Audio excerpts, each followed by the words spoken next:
live for the premiere, episode number 1 of the Backup Punter Podcast. My name is Keegan Matheson. I am the founder and writer at thebackupunter.com. You can find us on Twitter and Facebook at the Backup Punter. I hope this is the first of many, and we'll be doing it every week.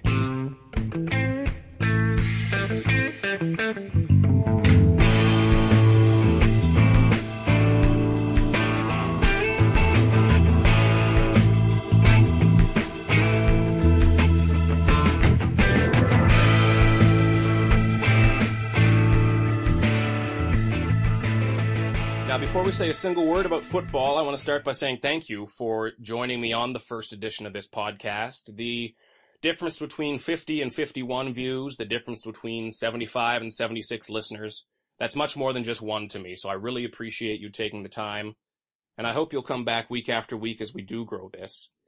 Now, I've been kind of teasing at this podcast getting started over Twitter for the past few weeks, and I know a couple of you have grown impatient with me, but I was slowly putting together a bit of an audio setup, and each time I got the next piece, I'd seem to be one adapter away. It was kind of like watching Trent Richardson trying to run a football. That's how I looked trying to set up an audio setup for this. And today I realized I was still one adapter away, but no sense in delaying it any more than it has to be. So we're getting started today with the promise of improved audio as we grow this thing together. But I'm excited that you're here, and I'm excited that we've started. So when I started the BackupPunter.com almost a year ago, the anniversary's coming up there soon, we'll have to do something for that. But when I started the website, and when I've started this podcast over the past few weeks, I thought, what's the goal of this? Just having a football podcast, that's not enough. That's a blanket statement. What's the actual goal? And I thought to when I started the BackupPunter.com, it was out of a love for the NFL, a love for covering the NFL, but also out of a frustration for how I see the NFL covered, how I see sports covered often.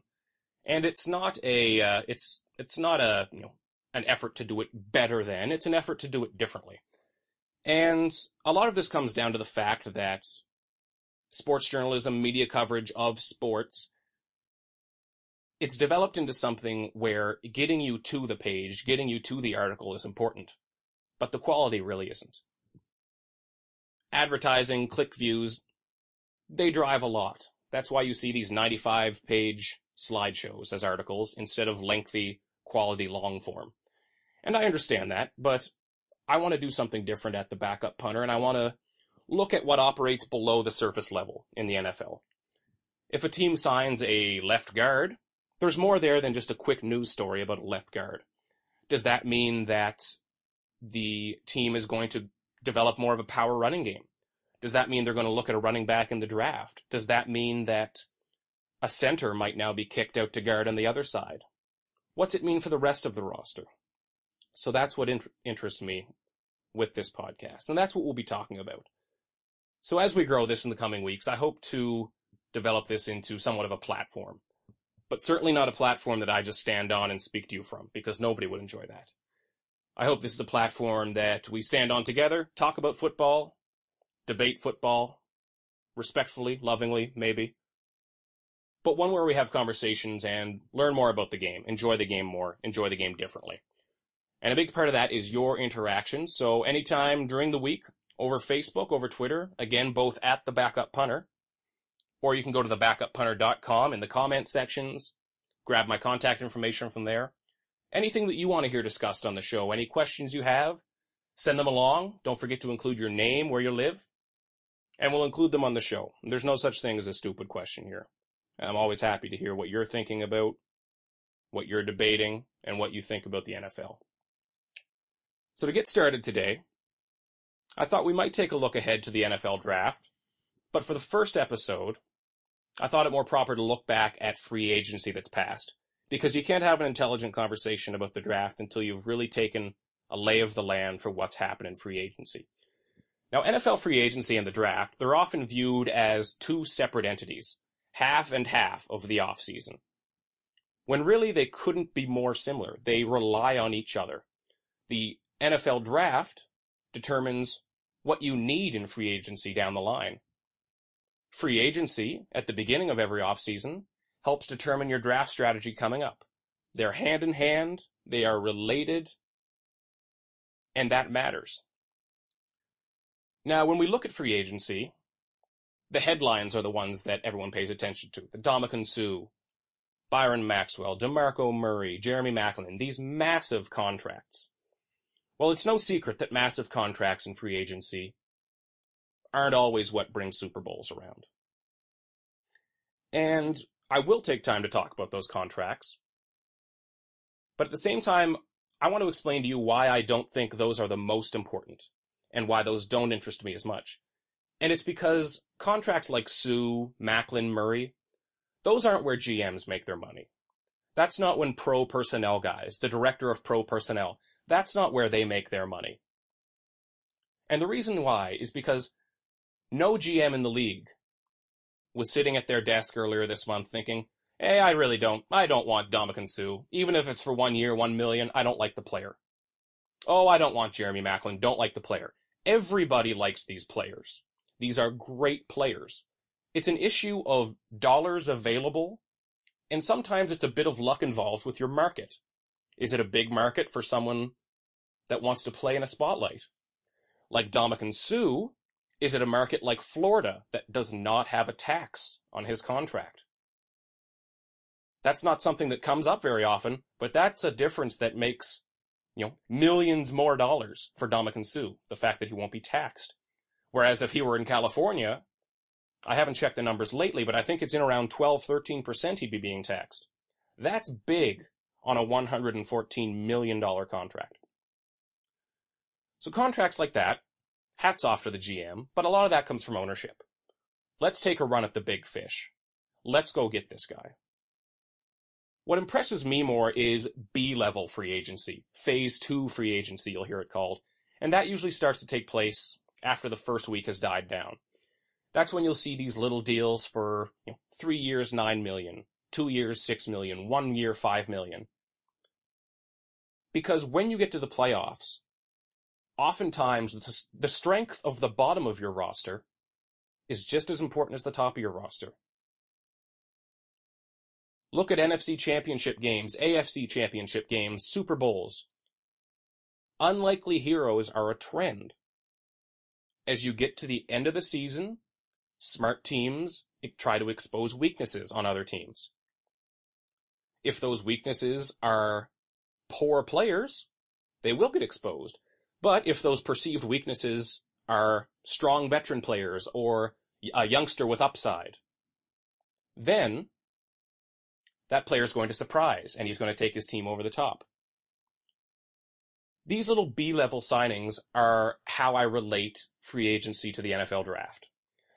For example, if a team enters the draft and they have a need at cornerback and defensive tackle, well, they look at where they are on the board. If they're picking 10th on the board, they're looking at the board and they're saying, oh, in this draft, maybe we'll have Trey Waynes out of Michigan State. Maybe we'll have Danny Shelton out of Washington, Malcolm Brown out of Texas, a prospect I love. You'll hear a lot about him. If they can eliminate one of those needs in free agency, then that allows them to focus much more singularly on a position. If they go out into free agency and they grab a defensive tackle, or they grab a cornerback, and I don't mean someone off the scrap heap, I mean someone that's 28, 29 years old and can play at the league average, maybe a bit better. But not one of these $10 million a year contracts. I mean a $3-4 million a year contract. Go out and sign him. So in this example, let's say that a team signs the defensive tackle, leaving a need at cornerback. Now they can focus in on Trey Waynes. If he becomes unavailable, now they can focus in on maybe moving back in the draft because they've been given flexibility. And filling in your needs like this, and drafting well, because drafts year to year are related to each other. This gives you a complete roster, which puts you in the most enviable position, is being able to draft the best player available.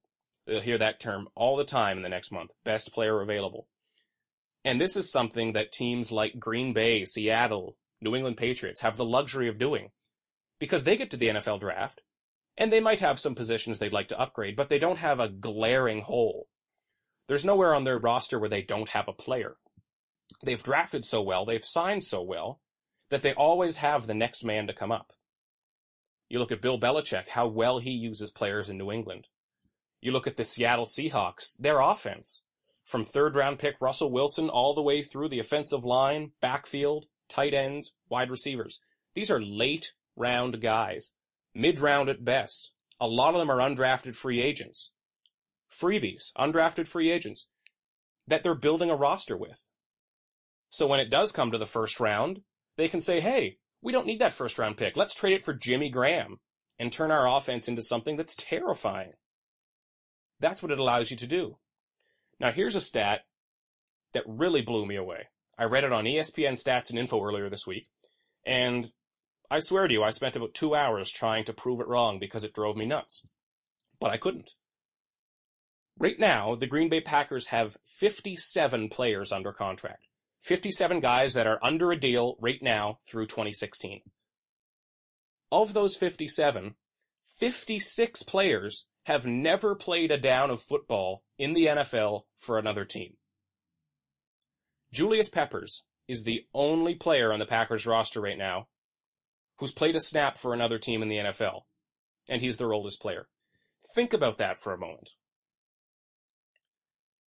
Teams like Seattle and New England, they also have a good ratio like that. But think about that, 56 of 57.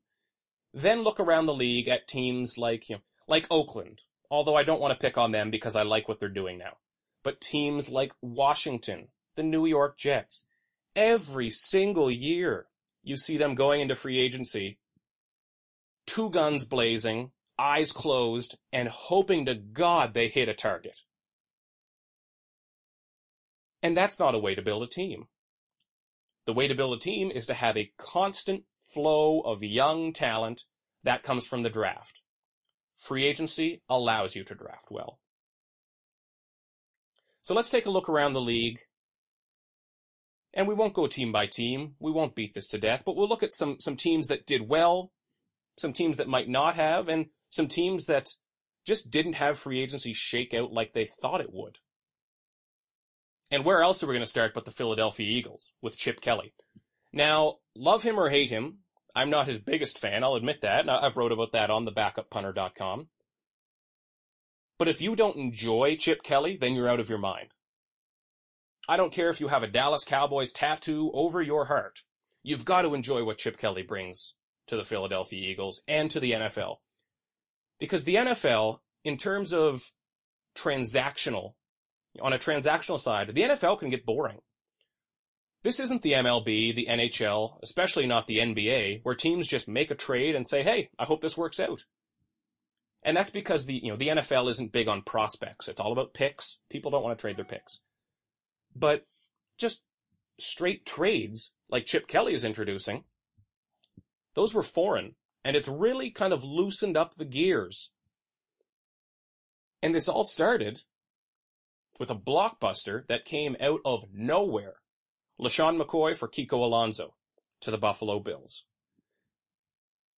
And the initial thought when you see that is, well, what the hell are they doing? Chip Kelly's offense is all about being fast-paced, quick-hitting receivers. Receptions out of the backfield, like LaShawn McCoy is brilliant at. Keeping it at a high pace, keeping the defense on their heels. And who better than LaShawn McCoy? Ask anybody around the league. He's a top 5 running back.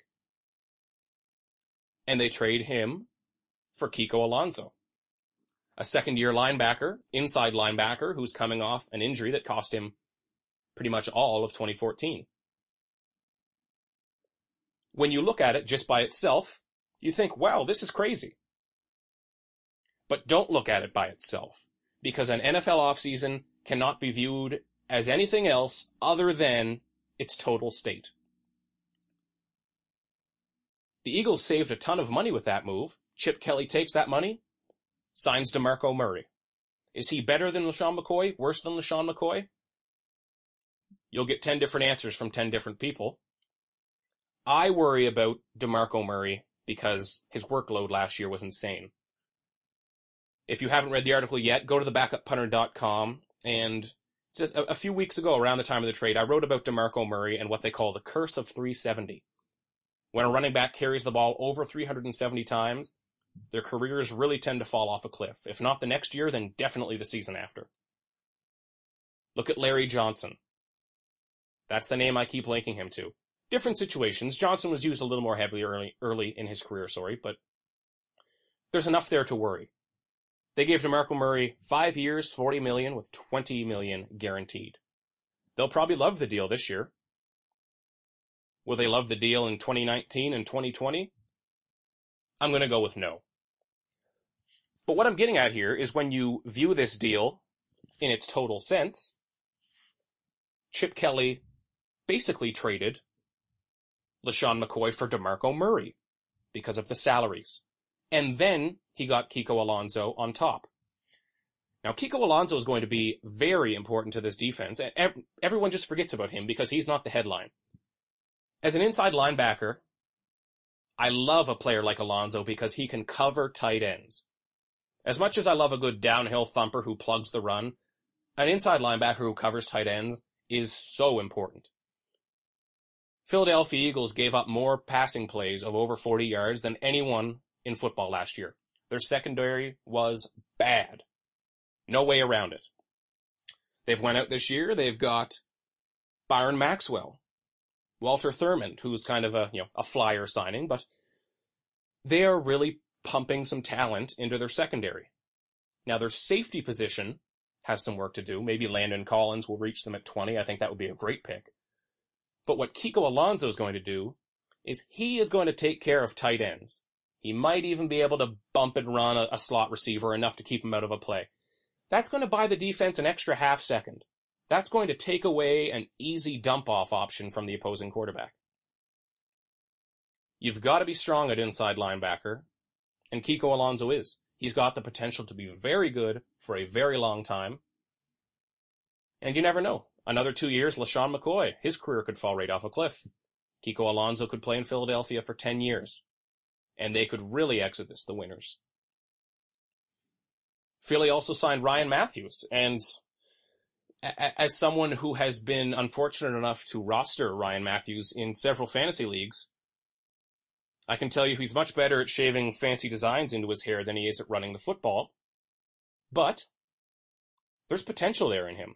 He's been so injured so often, even when he's on the field, he's not 100%. If the Eagles can get a nice offensive line going there, if Ryan Matthews can really stay fresh backing up DeMarco Murray, he could do some damage. Chip Kelly's system is a system that, if you put anyone into it, I'm going to at least give them the benefit of the doubt until they fail. Because this is a lot like a college team, an NCAA team. You see this a lot on offenses that run a spread. Now, Chip Kelly's isn't a spread. That's not what I'm getting at. But offenses that run a spread, and you see in the NCAA these quarterbacks that put up 100,000 yards in a season. Just stupid numbers, but never make the NFL. It's because they're in these systems that elevate talent. Chip Kelly's offense elevates talent. In certain areas, there's some give, there's some take. But maybe Ryan Matthews can do something there. I don't expect it, but I'll wait and I'll see. Then the Eagles turned around and they traded Nick Foles for Sam Bradford. Now, some picks went in both directions. We won't worry about those right yet. Let's just look at the quarterbacks, because this is crazy. A quarterback for quarterback trade. Again, Chip Kelly is waking up the NFL. People are saying, wow, we can make player trades? This is so bold. This is so crazy. In doing this, Nick Foles, he had that one season where, off the top of my head, I think it was 27 touchdowns, 2 picks. You don't see those stats often. Now, he didn't look as great last season. He was injured. Mark Sanchez stepped in. Nick Foles, in terms of footwork, in terms of his mobility, he looks a little more like a defensive tackle. I don't like his footwork. Don't like his throwing base. I don't like how immobile he is in the pocket, sorry. He looks like Peyton Manning standing there, and not in the good way. But he's produced. Don't look at those numbers and tell me that they're a lie. Are they inflated? Absolutely.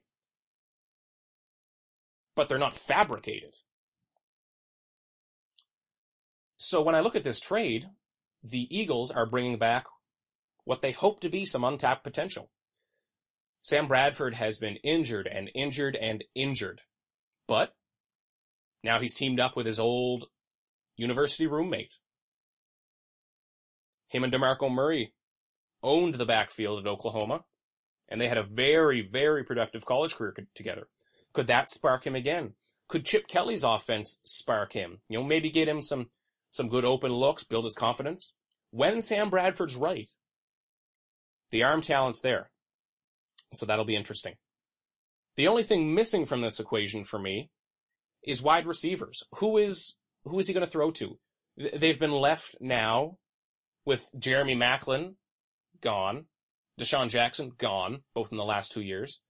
Jordan Matthews, I believe in the guy. Is he Jordy Nelson? Is he Julio Jones? Is he A.J. Green? No, he's not. His potential, his career, he could be a very good, 1,000, 1,100 yard receiver type guy. Is he a dominant number one? I'm not sure yet. You want to have another number one across from him, a 1A and a 1B. Every team wants that, but I think Philadelphia especially here. I think they would love to have Amari Cooper if they could, but he'll be gone before 20. One name to keep an eye on is USC's Nelson Aguilar. Really shifty guy, probably a slot receiver, but Chip Kelly tried to recruit him to Oregon before he chose USC. He could be an option in round 2 maybe, but they're going to need to address that position. But what do you say that's enough in the Philadelphia Eagles? I think so. So let's take a look around the rest of the NFC here. And I'll start with a quick look at the Dallas Cowboys. Their big splash was signing Greg Hardy. Big deal. 1 year, $11.3 million. Now, most of that comes in per-game bonuses, meaning that if he starts the season with a 6-game suspension, then he won't get paid for those 6 games. On the football field, let's be completely socially and culturally blind for a second and look at this move on the football field. Greg Hardy's young. He's one of the more talented pass rushers in this league. He's mean. He's what Dallas needs along their defensive front. They don't have DeMarcus Ware anymore. They need something to happen along their defensive line. They need to create turnovers. Greg Hardy can do that. Now, if we look at this off the field, it's completely idiotic. The NFL, much of last year was dominated by Adrian Peterson, by Greg Hardy. Greg Hardy allegedly abused his then-girlfriend, threw her into the bathtub, threw her against the toilet, ripped her jewelry off, pushed her, choked her, threw her onto a bed, allegedly covered in guns. Now, even if the bed had a gun on it, that's enough of an issue. When the term covered in guns comes up, that raises some eyebrows. I don't need to explain to you why. Now, the interesting thing with Hardy's legal procedure was that the accuser, his then-girlfriend, now ex-girlfriend, I guess you'd call it, she did not appear in court. So without her there to testify, it was dismissed. There had been rumors that he had reached an out-of-court settlement with her. A couple news sites reported that her Instagram was full of pictures of her going shopping, taking exotic vacations. I hate jumping to conclusions, but I hate ignoring 2 dots that are screaming to be connected. So it's a troublesome signing. And I know I'll get some blowback on that from Cowboys fans. So be it. But Greg Hardy is still going to need to answer to the league. It wouldn't surprise me if he starts the game with a 5 to 7 game suspension, in around there. One move I love the Dallas Cowboys made, Darren McFadden. 2 years, $5.5 million. Now, this guy has been in Oakland his entire career. Poor guy. Give him a medal. But when he's healthy, this is a damn good football player. When he came out in the NFL draft, he was one of the best running back prospects we've seen in a long time. Since he went to Oakland, since he's been so injured, he's been on the field under 100%. He's been running behind an offensive line that hasn't given him a thing. That's been forgotten about. But he was underused in Oakland, even when he was on the field. He was not used enough out of the backfield. I think Darren McFadden has the potential to catch 50 footballs. Even though he's a little older than he was when he came into the league, I think he can still put his speed in the high 4.4s. This is a fast guy, upright runner. People say upright like it's a knock on people. Melvin Gordon's an upright runner. Adrian Peterson's an upright runner. Eric Dickerson was upright. Get rid of your upright runner stuff. I'm tired of that. But he has the speed to hit the holes and turn any play into a home run. He's not as good an interior runner as DeMarco Murray. Will that balance out with his home run threat around the edge? I don't know. But behind Dallas's offensive line, a guy that's averaged over 4 yards a carry in Oakland for his career, I'm excited to see what this guy can do. Dallas should draft a running back. This is a good draft for it. But I'd love to see Darren McFadden get some starting carries. Now another running back signing I love, Shane Vereen, New York Giants. 3 years, $12 million. Beautiful signing. Add Shane Vereen to a backfield that has Andre Williams already in it, Rashad Jennings already in it. You've got that kind of old throwback to the Earth, Wind, and Fire that the Giants used to have. Put Shane Vereen in the backfield, third down, passing downs. And Eli Manning has a great weapon. This is another guy that could catch 50 balls if you really used him. He's got that talent. And with Victor Cruz and Odell Beckham Jr. on the outside, wouldn't surprise me if both of them put up 1,000 yards this year. Shane Vereen is going to be able to pick his way through the heart of a defense. Out in the flats, screen passes, wheel routes that he was so good at with New England. I think he'll do absolutely great there. So let's keep moving down through the NFC here. We'll stop at Green Bay again. We talked about them earlier in the show. Kept Randall Cobb, 4 years, $40 million, and Brian Bulaga, 5 years, $34 million. Those were two moves that the rest of the league sees, and they say, what the hell? What do we have to do here? Because both of those were underpays by quite a bit. And, people say, oh, it's only 10 million instead of 11 million. Sports make us lose track of what numbers mean. The difference between 10 and 11 million annually, that's $5 million over the life of a contract. Give me $5 million right now and I will live 100 lifetimes. Let's not minimize what they did, how much less they took. So Green Bay, they're a big winner and they've barely done anything outside of their own roster. Sticking inside Green Bay's division, maybe, the NFC North, let's take a look at a couple moves I don't like. Pernell McPhee, Chicago Bears, 5 years, $40 million. If I were to start life over again, I would set my course, my dream job, to be a free agent pass rusher or a free agent cornerback. That's what you want to be in today's NFL job market. Pernell McPhee comes over from the Baltimore Ravens, and he's a big guy, 6'3", 280, I think he is. And you can move him, to inside linebacker, just to bull rush the middle, or you can put him at end, put him at outside linebacker. But this is not Clay Matthews. This is not Von Miller off the edge, everybody. This is a guy who, if he gets 7 sacks next year, they'd be very happy. And he's a liability against the run game. He's a liability against the run. He might have to face Adrian Peterson twice this year. He's going to have to face Eddie Lacy twice this year. For a guy his size, he doesn't do enough against the run. 5 years, $40 million. I know the Bears need to strengthen their front. But this is one of those situations where, a team is paying a lot of money and it's going to turn out to be, $2 million a year per sack.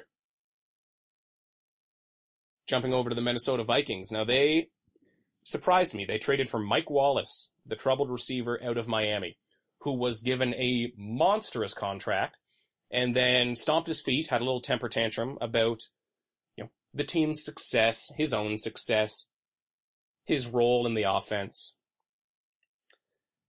which really rubbed me the wrong way. Will it get any better in Minnesota with Teddy Bridgewater? Now, Teddy Bridgewater, I'm a big believer in him. Love what the Vikings are doing with him. But is Bridgewater going to start putting up 4,500, 4,800 yards and really feeding Wallace? I don't know. I don't think that's going to happen. I think Teddy Bridgewater is going to be one of these guys that's very effective, a very good quarterback, but he's going to live in around the 3,500 yard range. So we'll see how that works. They've also released Greg Jennings. That's a good move. He was making too much. They brought in Casey Matthews, Taylor Mays, some athletic guys to fill out the bottom of the roster that I like, but Minnesota's going in the right direction. Let's look at the Atlanta Falcons. One move I liked that Atlanta made.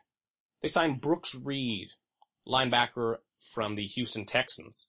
He was a second-round pick of theirs, and they had huge expectations for him. He was going to be, a pass rusher, really come into the league and get after the quarterback. That never really came to fruition. But I really like his all-around game. He's a plus run defender. There's still some pass rush potential there. And he signed for 5 years, $22 million. Same term, but almost half the value of Pernell McPhee. Is he half the player? God, no. Atlanta needs pass rush. Perhaps more than any team in this league needs anything. They've got to get after the quarterback. They've got to put the football back in Matt Ryan's hands. Brooks Reed there, good signing. Very good signing. Now let's look at the New Orleans Saints sticking the NFC. And then we'll jump over to the AFC here. New Orleans Saints, they go out. They trade Jimmy Graham. I might call him their best player, most valuable player. They trade Kenny Stills to the Miami Dolphins. Very young player, 1,200-yard potential next year. They trade him. They release Curtis Lofton, who, he puts up 140 tackles. Is he that good? No. But he's a great locker room leader. Great presence. Heart of the defense. Play caller on defense. They get rid of them. I don't have a problem with that if the Saints decide to tear it all down and build up again. But then they go out and they sign Brandon Browner. I love Browner, but he's a penalty machine. I'm not sure how well he'll do when he's put on an island. They signed C.J. Spiller and Mark Ingram. This is a team that's in salary cap hell. They're way up against the cap. And they're signing not just one running back, but two running backs.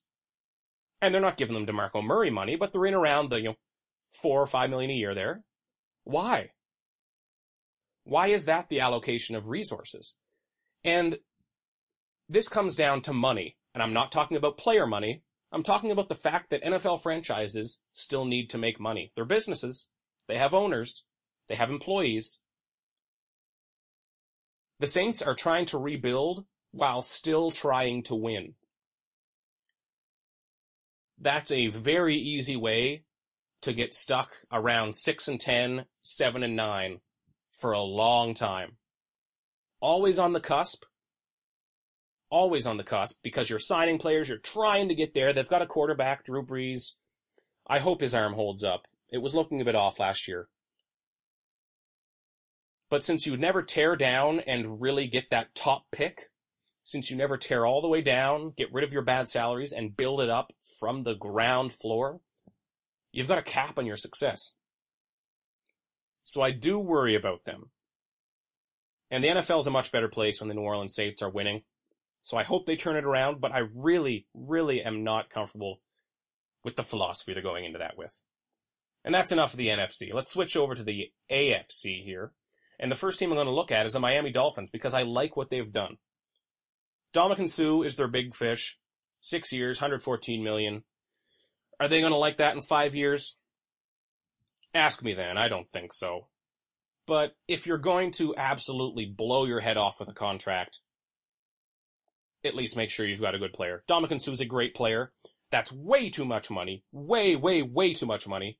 But at some point, you just throw your hands in the air and you say, okay, they've got Ndamukong Suh. Something to build a defense around. Let's move on. That's not the move I love. Move I love is getting rid of Mike Wallace. No use for you. Adding Kenny Stills in that trade. That's a great move, adding Kenny Stills. Building around Ryan Tannehill, and I'm as big a believer in Ryan Tannehill as you'll probably find. I think he's going to take a big step forward this year. Building around him with Kenny Stills.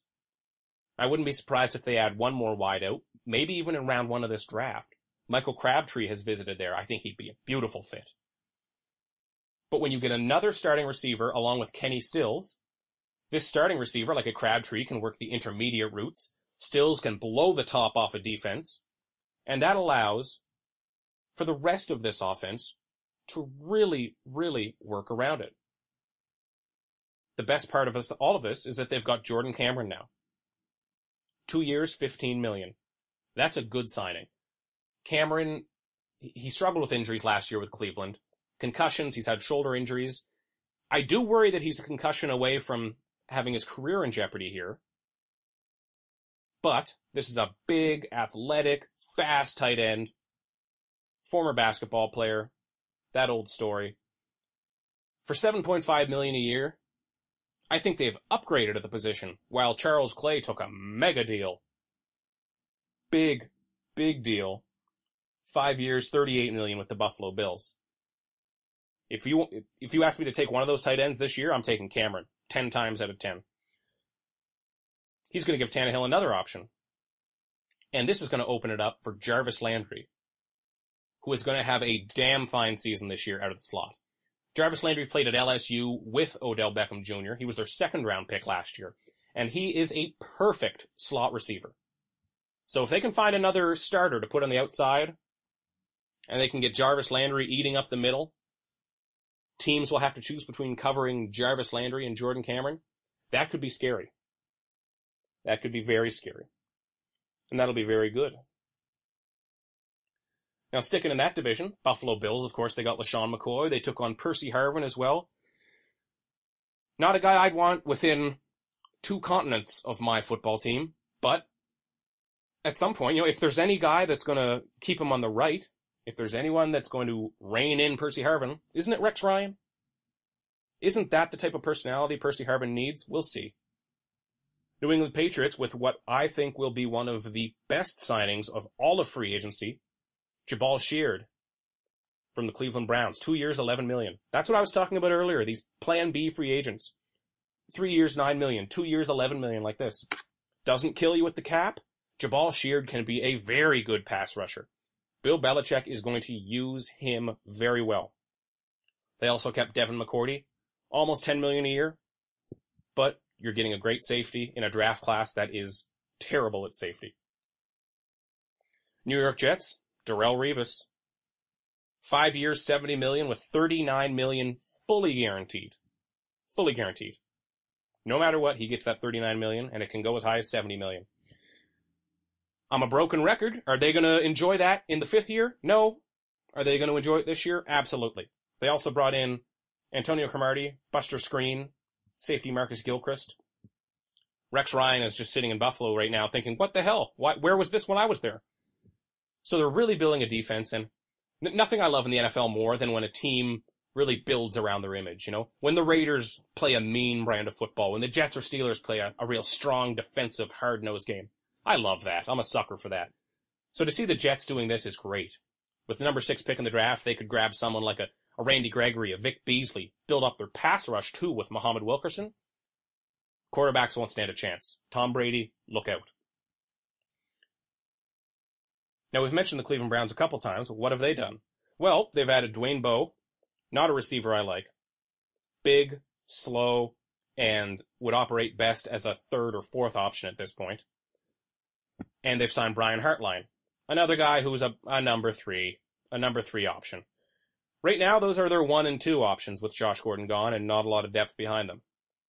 Who's throwing the football? Well, Johnny Manziel is in rehab now. I've heard rumblings that he might not be with the team to start training camp. The team has come out and said that he will be, but, well, why have they had to come out and say that? Because there's been some rumblings. There's a real possibility Johnny Manziel doesn't play football this year. That leaves him with Josh McCown, who had a few good games of football at age 35 before signing a big contract with the Tampa Bay Buccaneers, who realized that was a mistake. Got rid of him after he went, I think, 1-11 for them. Josh McCown he's an old, poor quarterback. Maybe Cleveland moves up in the draft. It's been reported that Cleveland was the team that originally offered the St. Louis Rams a 1st-round pick for Sam Bradford. Do not forget that. The Browns are looking to make a move at quarterback. They've got number 12, they've got number 19. Do they use that to move up in this draft? Nobody in football is worse for making knee-jerk reactions than their owner, Jimmy Haslam. He puts Band-Aids on things like you wouldn't believe, and he's not about to wait for Johnny Manziel at all. As far as he's concerned, Johnny Manziel is probably not on the roster anymore. He wants the next solution. The next solution. So we'll see. Another team I like, Houston Texans. Unfortunately, it hasn't worked out for them finding a franchise quarterback. Not for a lack of trying. I think they'll take a second, third round guy this year. They brought in Ryan Mallett, Brian Hoyer. Brian Hoyer got a little more money. He'll start. Ryan Mallett will overtake him this year sometime. But they grabbed Vince Wilfork, 2 years, $9 million. Absolutely. Why not? He's not who he used to be, but he's still a great player. He'll eat up blockers. Let Jadeveon Clowney rush. Let J.J. Watt rush. A great signing by them, Cecil Shorts. I love this signing. Cecil Shorts is a lot like, a younger Greg Jennings. Not saying he's as good, but he's a lot like him. Quick feet, fast guy. Unfortunately, he's dealt with a lot of injuries when he was with the Jaguars. Playing across from DeAndre Hopkins, if he is right, he can put up 1,000 yards. Looking in that division at Indianapolis. With Indianapolis, there's a theme this year. They went all veteran players. They're trying to win right now, this year. Not next year, this year. They signed Trent Cole, pass rusher from the Eagles, 2 years, $16 million. They need pass rush. They signed Frank Gore, 3 years, $12 million, after he backed out on the Eagles. Nobody on planet Earth likes Frank Gore, the football player, more than I do. I can tell you that much. Is he going to put it together this year? I don't know. It depends on how they use them. San Francisco last year, they took their foot off the gas too early with him in every game. He needs to build up to 20 carries a game. If they let him do that, he'll be good. They signed Todd Herremans, the guard. Very good signing. Andre Johnson, 3 years, $21 million. Heck of a signing. I understand Houston having to let him go because of the money thing, but Andre Johnson, he's still got a couple very good years of football left in him. He's not a guy that relies on 4.3 speed or ankle-breaking agility. He's not going to age poorly. He'll age well. He'll put up big, big numbers in this offense. Let's round out the AFC here just with a couple quick hits. Look at Julius Thomas to the Jacksonville Jaguars.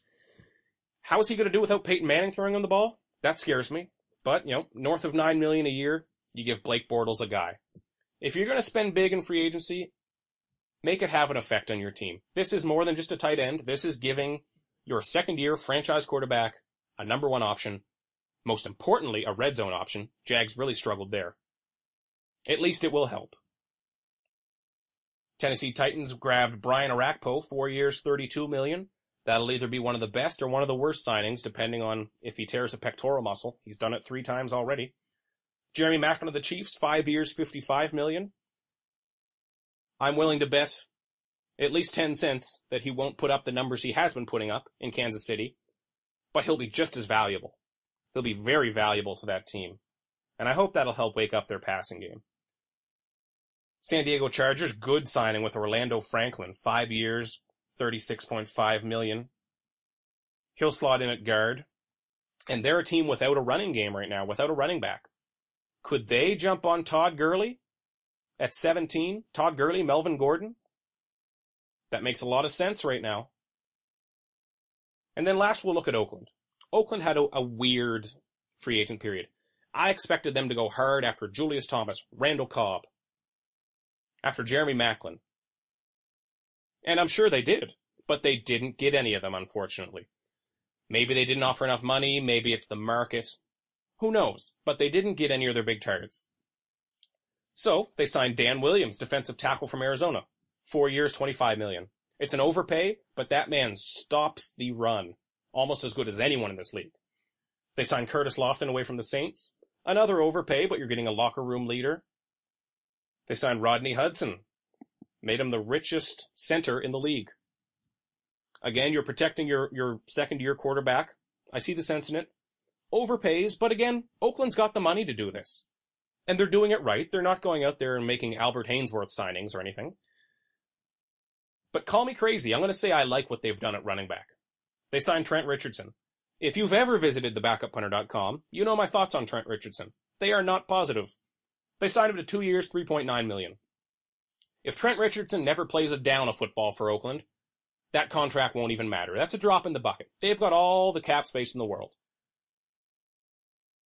But it's only been 2 or 3 years since he was the best running back prospect since Adrian Peterson. Everybody said that, and there wasn't a lot of discussion about how he'd be a bust. I think his head got a little big in Indianapolis. He talked about how he didn't like how he was used. He didn't like the GM. Well, you could have put a 50-foot wide running hole in front of him, and he still wouldn't have gained yardage. Somehow.